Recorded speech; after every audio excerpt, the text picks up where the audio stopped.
Hello everyone, good morning and जय हिंद। मैं विवेक, आप सभी का स्वागत करता हूं Exampur defence warrior YouTube channel पे। कैसे आप सब लोग? बढ़िया। तो नेवी एसएसआर एमआर फाइनली सबका एग्जाम आपका ओवर हो चुका है। 16 तारीख का डेट गया था। जिनका भी एग्जाम पहले दिन या दूसरे दिन किसी भी शिफ्ट में खराब हो गया था, किसी सेंटर का ज़्यादा बच्चों का, तो वहाँ उनका एग्जाम 16 तारीख को वापस कंडक्ट कराया गया।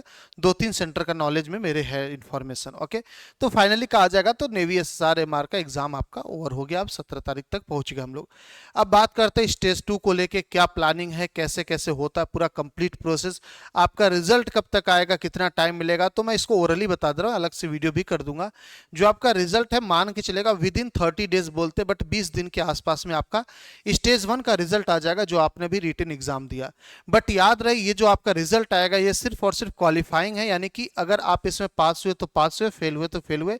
इस नंबर का कोई मतलब नहीं है, ये दोबारा इसमें कट ऑफ में कभी नहीं आएगा। ऐसा मत सोचना कि आपका नंबर 30 आया है और 30 नंबर ही आपके स्टेट का कट ऑफ गया है और फाइनल कट ऑफ चला गया 40, तो आपका सिलेक्शन नहीं होगा। वो जो 40 नंबर फाइनल कट ऑफ जाता है ना, वो दूसरे एग्जाम से आता है। अभी तक जो था वो 30 नंबर आया, 30 नंबर काफी है। अब उस जो नंबर है, जो अभी आपका स्टेज 1 का नंबर आया सिलेक्शन होने के बाद, ये नंबर यहीं पे खत्म हो जाएगा, आगे कभी नहीं जोड़ा जाएगा, इसको खत्म कर देंगे। ठीक है। अब फाइनल बात होती है स्टेज 2 पे। तो रिजल्ट आप लोग का मान के चलेगा 20 दिन में आ जाएगा।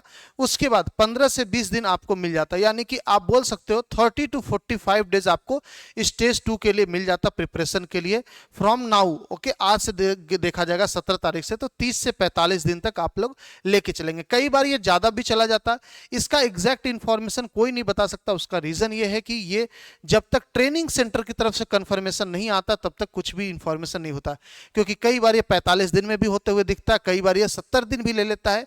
अब की बार जैसे एयरफोर्स फेज 2 देखोगे कितना लंबा खींचा, इतना लंबा, तो इतने में रिटर्न फेज 2 दोनों हो जाता था पहले, तो है ना। तो ये थोड़ा सा ट्रेनिंग सेंटर तैयार है नहीं है, उनकी क्या प्लानिंग है, क्या चेंजेस कर रहे हैं अब की बार ट्रेनिंग में, तो उसके हिसाब से ये होता कौन सा बैच चल रहा है, अगला बैच का क्या उनका प्लानिंग है। तो थोड़ा सा वहां पे डिपेंड करता है, जिसका आप कंफर्मेशन नहीं ले सकते कि क्या एग्जैक्ट होगा। बट हाँ, ये बात पक्की कि 30 से 45 दिन लेके चलेंगे आज से, जो आपका स्टेज 2 होने वाला है। स्टेज 2 के अंदर क्या होगा, देखिए सिलेक्शन जो होता है वो स्टेज 2 से ही होता है। स्टेज 1 सिर्फ और सिर्फ क्वालिफाइंग और कुछ भी नहीं। ओके, स्टेज 2 के अंदर क्या क्या आपके पास 4 स्टेप होता है बेसिकली। सबसे पहले आपका डॉक्यूमेंट वेरिफिकेशन होता है। जैसे ही आपका स्टेज 1 का रिजल्ट आएगा, आप पास हो गए, क्वालिफाई हो गए स्टेज 2 के लिए, तो आपको एक एडमिट कार्ड मिलेगा स्टेज 2 के लिए।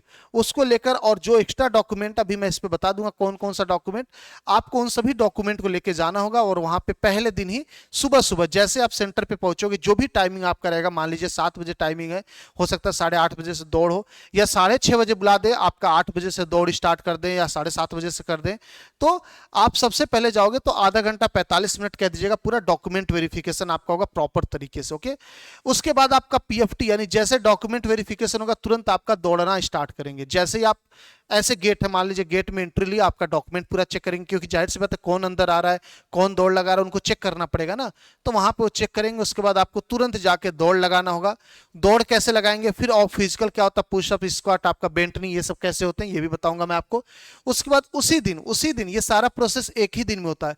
फिर उसी दिन आपका रिटन एग्जाम होता है। जैसे आपका फिजिकल वगैरह हो जाएगा, उसके बाद आप थोड़ा बहुत ब्रेकफास्ट वगैरह करोगे, उसके बाद आपका स्टार्ट हो जाएगा क्या चीज, इसका रिटन एग्जाम स्टार्ट हो जाएगा। आपको ऑफलाइन पेपर शीट मिल जाएगा, ओएमआर शीट मिल जाएगा, उससे फिल करके सॉल्व करके फिल करेंगे। 100 क्वेश्चन एसएसआर में, 50 क्वेश्चन एमआर में देखने को मिलते हैं। ऑफलाइन है, निगेटिव मार्किंग इसमें नहीं होती। पेपर का लेवल काफी इजी होता है, मतलब बहुत इजी होता है, हद से ज्यादा इजी होता है, ये मान के चलिएगा। और इसके बाद फिर आपका शाम तक मेडिकल भी हो जाता है। ओके, मैक्सिमम बच्चे कह दीजिएगा 50% बच्चे यहीं तक बाहर जाते हैं पीएफटी तक। 50% लगभग बच्चे पीएफटी और डॉक्यूमेंट, कुछ डॉक्यूमेंट में जाएंगे। सबसे ज्यादा फिजिकल फिटनेस टेस्ट में बच्चे बाहर होते हैं। जिन भी बच्चे का रिटन और मेडिकल शाम तक पहुंच गए, रुके रह गए वहां पे, तो आप समझ लीजिएगा आपके सिलेक्शन की सियोरिटी 60 to 70% हो चुकी है, क्योंकि 50% लगभग लोग यहीं से बाहर हो चुके हैं। तो आप सिर्फ 50% लोग ही बचे। तो आपको खुद ही जब आप रुकोगे ना, आपको सुबह बुलाएंगे, रात को शाम को 6-7 बजे तक आप फ्री होगे शाम तक, तो आपको खुद ही आइडिया लग जाएगा कि मेरा हो गया भाई साहब ना। और रिजल्ट उसी दिन नहीं बताएंगे, रिजल्ट आपको बताएंगे बाद में, 1 हफ्ता 10 दिन के बाद आएगा, 15 दिन भी कई बार ले लेता है। आइए तो बात करते, सबसे पहले जैसे ही आप जाओगे तो डॉक्यूमेंट क्या क्या आपका लगेगा, आपको क्या क्या डॉक्यूमेंट तैयार करके रखना है।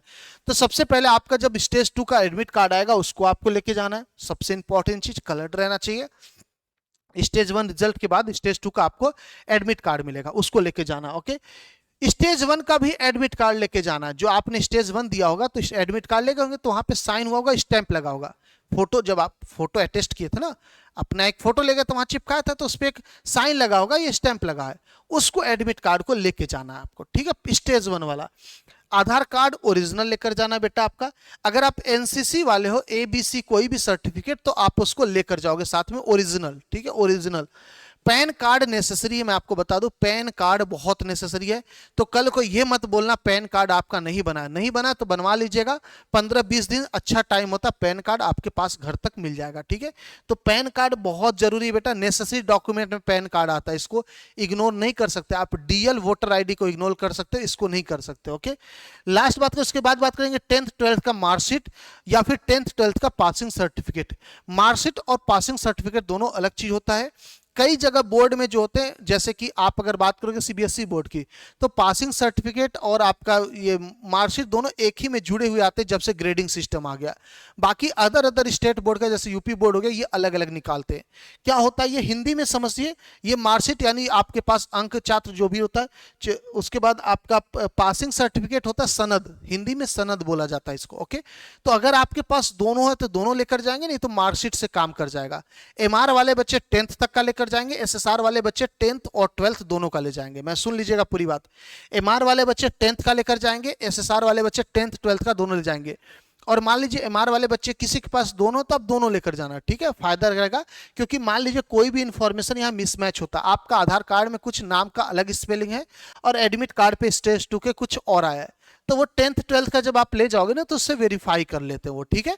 तो आप डॉक्यूमेंट जितना ज्यादा लेकर जाओगे उतने सेफली जाओगे, उतना कॉन्फिडेंस के साथ आप जाओगे और बहुत अच्छा जाएगा। अदरवाइज डॉक्यूमेंट कम रहता है ना, आदमी एंट्री लेने से पहले सोचता है यार होगा कि नहीं होगा, या रिजेक्ट कर देंगे नहीं करेंगे, अरे यार क्या होगा, नो, आदमी प्रेशर में रहता है, फिर और चीजें खराब कर देता है। तो इसलिए डॉक्यूमेंट भरपूर तैयारी कर लेना। डोमिसाइल सर्टिफिकेट यानी निवास प्रमाण पत्र या आवास प्रमाण पत्र जो भी आपका है, डोमिसाइल और रेसिडेंशियल ओरिजिनल। लेकिन याद रहे डोमिसाइल सर्टिफिकेट के अंदर आपका फोटो होना चाहिए, ठीक है। बिना फोटो का या कहते बिना सीरियल नंबर का, जैसे प्रधानी वाले लेवल पे या जो लोकल लेवल पे बनाते लोग, एक ब्लू या फिर रेड कलर का पेपर था उसे लिख देते यहाँ के निवासी, साइन कर देते, स्टैंप लगा देते, वो सब नहीं लगता, ठीक है। ओरिजिनल सर्टिफाइड डॉक्यूमेंट लगता है जहां पे एक सीरियल नंबर दिखता है आपका कि ये सीरियल नंबर है, ओके। और वहां पे फोटो भी जनरली देखने को मिलता है। अब किसी किसी का स्टेट का हो सकता है ना दिखता हो, बट जनरली दिखता है ना। तो आप सर्टिफाइड सीरियल नंबर के साथ जो होता है ना वो लेकर जाना है, जिसको अगर ऑनलाइन सर्च किया जाए तो डिटेल आपका आ पाए, समझ रहे हो ना। तो डोमिसाइल सर्टिफिकेट या रेसिडेंशियल सर्टिफिकेट आपका हो जाएगा। सेल्फ डिक्लेरेशन फॉर्म, यानी जब आपका स्टेज 2 का एडमिट कार्ड आएगा तो एक नीचे फॉर्म आता है, उसमें आप लिखते हो कि हाँ मैं तैयार हूं नेवी में जॉब करने के लिए, मैं अपने मन से जा रहा हूं, अपने मतलब किसी के प्रेशर से नहीं, सारी चीजें होती है, तो ये उसी टाइम मिलेगा।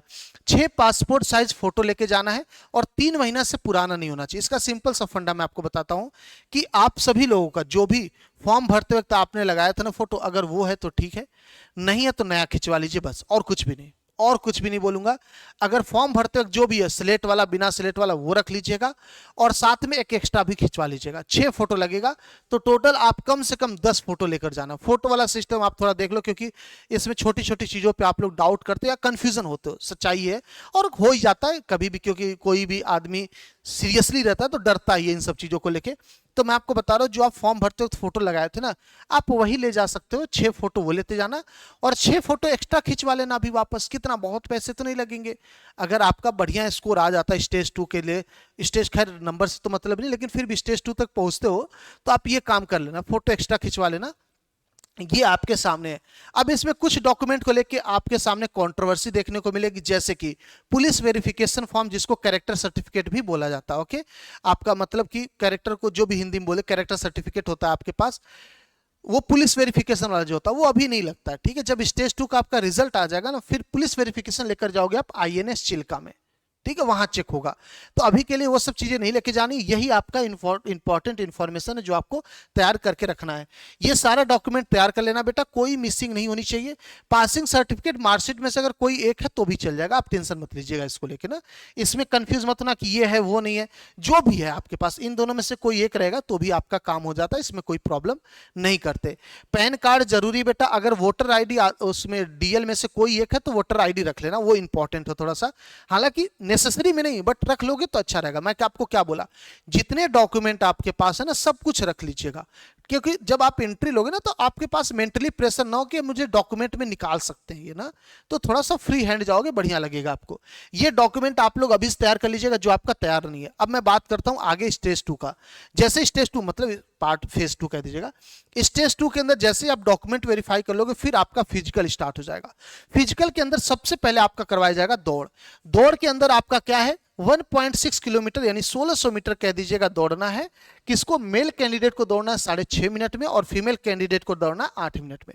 अब कोशिश ये करना बेटा 6.2 यानी 6 मिनट 20 सेकंड के आसपास ये रेस खत्म करो आप, ठीक है। क्योंकि जब आप दौड़ रहे होते हो तो आपके पास घड़ी नहीं होती है, तो आप उनको नहीं बता सकते कि हमने 6.5 मिनट में दौड़ दिया। उनको जितने बच्चे चाहिए होते, अगर उतने मिल गए तो वहीं रोक देंगे कि भैया टाइम आउट, भले टाइम आउट ना हुआ हो। आप चिल्लाते रहो 6.5 हुआ, वो कहेंगे क्या प्रूफ, घड़ी ही नहीं है, घड़ी ही नहीं है। तो उनको जितने बच्चे चाहिए थे वो ले लेते पहले ही। तो 6.2 के आसपास आप रहोगे, घड़ी लगा के नहीं दौड़ सकते आप, ठीक है, अलाउ नहीं है, ठीक है, एलिजिबल नहीं है उसके लिए। अगर आप घड़ी लगा के दौड़ते हो तो आपको रिजेक्ट कर दिया जाएगा, वो नहीं काउंट होता है। आगे बात करेंगे फीमेल बेटा 8 लिखा है, 7.5 से 1 सेकेंड भी ऊपर बच्चों को नहीं लेते वो। पिछली बार का भी रिकॉर्ड बता रहा हूँ, 7.5 मिनट पे सबकी रेस बंद किए थे, हर सेंटर की बात बता रहा हूँ लड़कियों की। 8 मिनट टाइम कहीं पे भी नहीं दिया गया था। तो ये 8 मिनट लिखा है, बस 7.5 मिनट लड़कियां अपना रेस लेके चलेंगी तभी होगा, वरना नहीं पाएगा बेटा, याद रखिएगा, ओके। और 1600 मीटर यहां बोल रहे हैं, आप ज्यादा दौड़ के लेके चलना, वो ज्यादा सही रहेगा। इसके बाद कुछ इंपॉर्टेंट पॉइंट आपके लिए रेसिंग के रिलेटेड पता होना चाहिए कि लगभग 90 बच्चे एक शिफ्ट में या कह दीजिए एक दिन में एक सेंटर पे बुलाए जाते हैं। जिसमें जो दौड़ होता है ना, 90 को एक साथ नहीं दौड़ाया जाता भीड़ में कि आप दौड़ जाओगे, वो लगभग 15-20 बच्चों का ग्रुप होता है। 15-20 बच्चों का ग्रुप होता है, सेंटर टू सेंटर वेरी करता है, तो वो ग्रुप दौड़ाते हैं, फिर इस हिसाब से रिजेक्शन लेते हैं। लगभग 50% बच्चे, कम से कम बता रहा हूं 50% बच्चे यहीं बाहर होते हैं। अगर आपके सेंटर पे 80 बच्चे गए तो 40 बच्चे यहीं बाहर हो जाएंगे रेस में बाहर गए, वो 5-6 डॉक्यूमेंट में गए होंगे, बाकी 45 इधर जाएंगे, यानी कि रेस तक 50% बच्चे बाहर हैं आपके। ये जो पिछली बार का रिकॉर्ड मैं आपको बता रहा हूं, पिछली बार थोड़ा सा मेंटेन किए थे लोग रेस में बच्चे, तो 50% नहीं थे, उसके पहले का था, तो फिर भी फिजिकल होते होते 50 से ज्यादा बाहर हो गए थे। ये फिक्स है, ये हो ही जाता है, इसमें कोई नहीं चेंज कर सकते, पहले भी होता था, ठीक है। इसमें मत सोचना कि नहीं ये तो बदल जाएगा, ये होना तय है। तो अपने रेस को मेंटेन रखोगे ना तो आपका कॉन्फिडेंस, आपका सिलेक्शन वहीं श्योरिटी हो जाएगी कि हाँ मेरा सिलेक्शन हो गया। तो रेस अपना बढ़ा के रखना, मेल फीमेल दोनों कैंडिडेट, ओके। उसके बाद सेकंड में आपका स्क्वाट यानी कि उठक बैठक हो, और उठक बैठक आपको ऐसे ही करना है, ये पोजीशन बिल्कुल ठीक है। अब इससे प्रॉब्लम ये होती है कि आपको होल्ड करके रखना है, जैसे यहां पहुंचे ना वो आपको होल्ड करवा देगा, तो यही रुकना है, फिर ऊपर आना है। तो ऐसे लगातार नहीं मार देना सर, 20 ही तो मारना है, ले हो गया, ऐसे नहीं करना है, वो होल्ड करवाते, ठीक है, टाइम लगता है। तो आपको 20 स्क्वाट यानी उठक बैठक करना है लड़कों को और 15 करना है लड़कियों को। आराम से होल्ड कर करके करो, ठीक है, खूब टाइम लो, यहां पे जाकर रुको क्योंकि घुटना बहुत दर्द होगा, वही चीज आपको प्रैक्टिस करनी है। उसके बाद आपका पुशअप यानी कि आपका वही जो बोलते हैं हम लोग बीम वगैरह, क्या बोलते हैं पुशअप, वही जो भी बोलते हैं इसको देख लीजिएगा, मेल और सपाट बोलते हैं ना, मेल 15 करेंगे, फीमेल 10 करेंगे। अब पुशअप का भी होल्डिंग वाला सिचुएशन रहता है, जैसे कि ये लड़का यहां पे आ गया तो यहां पे रुक जाएगा, ओके, यहां पे रुक जाएगा। अच्छा ये जैसे कि इस लड़की को यहां पे होल्ड कर देंगे, ठीक है, और ऊपर जाओगे ऊपर भी होल्ड कर देंगे। तो होल्डिंग पोजीशन पे भी आपको प्रैक्टिस करना है। लड़कियों को तो ज्यादा होल्डिंग कराते, लड़कों को खूब होल्ड कराते भाई साहब। और थोड़ा सा भी हाथ ऐसे लड़खड़ाया ना, एक डंडा मारेगा, मतलब पतला सा सिटकिन टाइप का होता है, ऐसे मारेगा, तुम्हारा हाथ हिलता रहेगा, ऐसे ही कमजोर गिर जाओगे, बाहर जाओ। एकदम टाइट रहना चाहिए हाथ, खूब मतलब जबरदस्त वाला मजबूती होनी चाहिए हाथ के अंदर। उसके बाद आपका तुरंत बेंटनी होगा। बेंटनी के लिए आपको लड़कों को 15 करना, लड़कियों को 10 करना है। ये एक बेंटनी है जो कि बहुत ट्रेंडिंग पे चलता है, ये गलत है, ऐसा नहीं करना है। बेंटनी के दो नियम ध्यान सुनेंगे, 3 नियम कह दीजिएगा, 2 नियम 3 नियम। पहला चीज आपका ये जो है ना घुटना, ये होना चाहिए फोल्ड। आप समझिएगा बेंट नी कोई एक्सरसाइज नहीं होता, बेंट नी सीटअप होता है, बेसिकली सीटअप होता है। एक सीटअप होता है पैर सीधा करके ऐसे उठते हैं ना, होता है कि नहीं होता है, वो स्ट्रेट लाइन सीटअप होता है। ये बेंट नी का मतलब है पैर टेढ़ा होना चाहिए, ये बेंट होना चाहिए, बस इसका मतलब यही है, ठीक है। और ये कर सीटअप रहा, इसको सीटअप बोलते हैं हम लोग। और दूसरा चीज, एक तो ये नी ऐसे बनना चाहिए, बेंट रहना चाहिए, और ये जो जूता है ना ये जमीन पे लगा रहना चाहिए, जैसे ये देखिएगा, ये सही पोजीशन है, ये जूता लगा रहना चाहिए, ये बेंट होना चाहिए, पहला। दूसरा तीसरा पॉइंट, जो हाथ है इसका पोजीशन भी बिल्कुल परफेक्ट है। आपका हाथ ऐसे ही रहेगा, वहां पे जाओगे ना तो कान के पास रहता है, यहाँ पे ऐसे नहीं पकड़ते नहीं है, ठीक है, कान के पास यहाँ रहता है। तो ऐसे आपको उठना होता है। उठने का पोजीशन आप कह दो ठीक है, इसका सब कुछ गड़बड़ है। एक तो जूता गड़बड़ है कि पोजीशन गलत है, और ये वाला कर रहा है, ये जिम वाला नहीं करना है, ठीक है, जो फौज वाला होता है वही करना है। ये आपका पैर यहाँ पे चिपका रहना चाहिए। अपने दोस्तों के साथ प्रैक्टिस करिए सभी लोग, तो आगे से किसी को पैर पकड़वा दीजिए फिर उठिए, तो ये आपका चिपका रहेगा, यहाँ बेंट रहेगा। और आपका हाथ कान के पास कह दीजिएगा, यहाँ पे रहेगा, कान के पास थोड़ा सा ऊपर रहता है, ठीक है। ये आपका बिल्कुल सही पोजीशन है, आपको ऐसे ही करना है प्रैक्टिस, ये सही है, ठीक है। आपको लड़कों को करना है 15, लड़कियों को करना है 10। ये आपका बेंट नहीं हो गया, यहाँ पे फिजिकल आपका एंड हो जाएगा। इसके बाद आप थोड़ा बहुत नाश्ता वगैरह करोगे, फिर आपका रिटन एग्जाम स्टार्ट हो जाएगा। नाश्ता के लिए आपको अपने तरफ से लेकर जाना है, वहां पे कोई भी उसका जुगाड़ नहीं किया जाएगा। आपको पानी बॉटल लेकर जाना है जो कि ट्रांसपेरेंट होगा, टिफिन वगैरह लेकर जाना है अपना खाना वाना, ठीक है। उस वहां पे ऐसा कोई सुविधा नहीं रहेगी कि आप वहां पे खाओ फ्री में, आपको भंडारा लगा, ऐसा कुछ नहीं। तो आपको लेके जाना अपना नाश्ता का जुगाड़, बैग वगैरह में रख लेना। अब उसके बाद नाश्ता करने के बाद आपका रिटन एग्जाम होगा। रिटन एग्जाम आपका ऑफलाइन मोड होगा और निगेटिव मार्किंग नहीं होगी, यानी कि कोई भी नंबर नहीं कटेगा गलत होने पे। साथ ही साथ सिलेबस जो होगा वो एसएसआर एमआर का सेम होगा जो पहले होता था, सेम टू सेम होगा ना, मतलब जो स्टेज 1 में था। मैथ आपका आएगा 25 क्वेश्चन, इंग्लिश आएगा 25 क्वेश्चन, साइंस आएगा 25 क्वेश्चन, जनरल अवेयरनेस आएगा 25 क्वेश्चन। ये आपके 100 क्वेश्चन बनेंगे, 12 मैथ, 13 साइंस और 25 जीके, यानी कि ये 50 बन जाएंगे। मैथ के अंदर पूरा आता है, इंग्लिश के अंदर पूरा 25, साइंस के अंदर 20 के आसपास फिजिक्स आ जाता है, 5 के आसपास केमिस्ट्री बायोलॉजी आ जाता है, जीके के अंदर 3 से 4 क्वेश्चन रीजनिंग आ जाते हैं, 20 से 21 क्वेश्चन आपके क्या आ जाते हैं, जीके के आ जाते हैं, ठीक है। तो ये जी हो जाएगा। तो ये जो स्टेज 1 का सिलेबस था सेम होता, वही पढ़ना है, सिलेबस ही वही सेम टू सेम है। क्वेश्चन का लेवल काफी डाउन होता है, ये अच्छी बात होती है, ठीक है। तो इसका अगर हम लोग अच्छे से प्रैक्टिस कर देंगे 30 दिन भी ना, तो आपका काम हो जाएगा, आप चिंता मत करना। और हम लोग प्रैक्टिस करवाएंगे, बस थोड़ा सा रुक जाइए, 2-3 दिन और आराम से रिलैक्स हो लीजिए, फिर हम लोग स्टार्ट करेंगे अच्छे से ना। साथ ही साथ उसके बाद आपका स्टार्ट हो जाएगा मेडिकल। जैसे रिटर्न हो जाएगा, आप ओएमआर सीट सबमिट करोगे उनको, फिर आपका थोड़ा सा रेस्ट करोगे, पानी वगैरह पियोगे, फिर आपका मेडिकल स्टार्ट हो जाएगा। मेडिकल में सबसे पहला चीज, जब आप मेडिकल देने जाओगे तो आप ये मत सोचना कि आप आउट हो कि इन हो, क्योंकि जैसे आप ये सोच के मेडिकल करवाने गए ना, तुरंत बीपी आपका चेंज दिखाएगा, बाहर जाओ। क्योंकि बीपी ब्लड प्रेशर क्या होता है, हमारे थिंकिंग के ऊपर होता है। आप जल्दी नहीं, कोई जल्दी परेशान हो जा रहा है, जैसे कोई बुरी खबर हम सुनते हैं तो जल्दी जल्दी परेशान होने लगते हैं, यही बीपी ही तो है, और क्या है। तो वैसे जब आप निगेटिव सोच लोगे ना, तो आपका बीपी खराब दे देगा, फिर आपको रीमेडिकल मिल जाएगा, वो नुकसान दे देगा। उससे बढ़िया ये है कि जब आप मेडिकल तक पहुंचेगा ना, मतलब आप ये मान लो कि आपका सिलेक्शन तय है, क्योंकि 50% बच्चे तो फेज उसमें फिजिकल में ही बाहर है, वो तो फिजिकल में बाहर है, बीच में नहीं बाहर होता कोई, ठीक है। जो बाहर होगा वो फिजिकल में बाहर हो जाएगा, फिर रिटेन मेडिकल इस सब में कोई बाहर नहीं होता, वो फाइनल रिजल्ट आएगा, उससे बाहर जो होगा होगा, ठीक है। बात समझ गए ना मेरी बात। चलिए, तो यहां तक अगर आप पहुंच गए, मतलब आप मान के चलो कि आपका है सिलेक्शन, कोई दिक्कत वाली बात नहीं है। उसमें आपका चेक क्या होगा, बीपी होगा, ब्लड होगा, ब्लड मतलब शुगर लेवल हो गया, डायबिटीज वाला जो होता है, ये सारी चीजें, हीमोग्लोबिन, ये सारी चीजें होती है। यूरिन टेस्ट हो आपका हो जाता है, कोई इन्फेक्शन वगैरह हो। फिजिकल टेस्ट हो जाता है, यानी कि आपके शरीर को लेके, जैसे कि ये कैरिंग एंगल हो गया, नॉक नी, फ्लैट फुट, ये सारी चीजें ना, आपका पास जो चेस्ट होता है, पिजन एंगल चेस्ट, ये सारी चीजें चेक होता है। इसके बाद आपका आंख चेक होगा। आंख का बेसिकली चेक करने का तरीका वही नाइट ब्लाइंडनेस और आपका कलर ब्लाइंडनेस, ठीक है। नाइट ब्लाइंडनेस, कलर ब्लाइंडनेस आपका चेक होता है, और विजन चेक होता है रेंज स्नेल्स चार्ट से, वही 6x6 आपका चाहिए। चश्मा लगा के एलिजिबल, अगर आप चश्मा लगा के जाते हो कोई दिक्कत नहीं, लेकिन 6x6 होना चाहिए। इसको हटा के वो अपना मशीन लगाएंगे, उस पर एक आध ग्लास लगाएंगे, 6x6 फाइनल मिलना चाहिए उनको, ये सीन है। बिना चश्मे के 6x9 तक भी ये ले लेते हैं।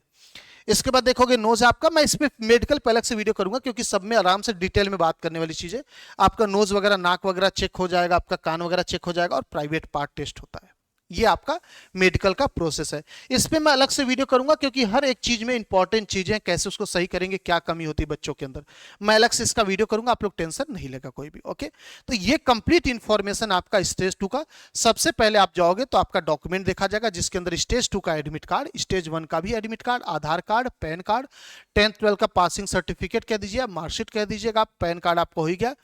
इसके बाद आपका एनसीसी सर्टिफिकेट होगा, डोमाइसाइल सर्टिफिकेट होगा, 6 आपको फोटो लेके जाना है।